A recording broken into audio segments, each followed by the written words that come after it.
अस्सलामुअलैकुम दोस्तों, मेरा नाम है अरसलान और आप देख रहे हैं ARSLANTECH यूट्यूब चैनल। जैसा कि आपने थंबनेल में देख लिया होगा, बैटरी पोलैरिटी टेस्टर के बारे में।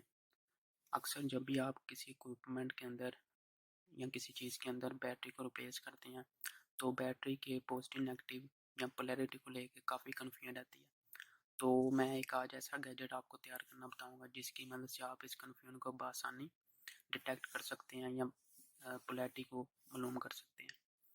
तो चलते हैं वीडियो की तरफ। वीडियो शुरू करने से पहले आप लोगों से एक ही गुजारिश है कि अगर अभी तक आपने ARSLANTECH यूट्यूब चैनल को सब्सक्राइब नहीं किया तो जल्दी से जाकर सब्सक्राइब कर लें और साथ लगे बेल आइकन को दबा लें ताकि हर लेटेस्ट वीडियो का नोटिफिकेशन आप तक पहुंचता रहे।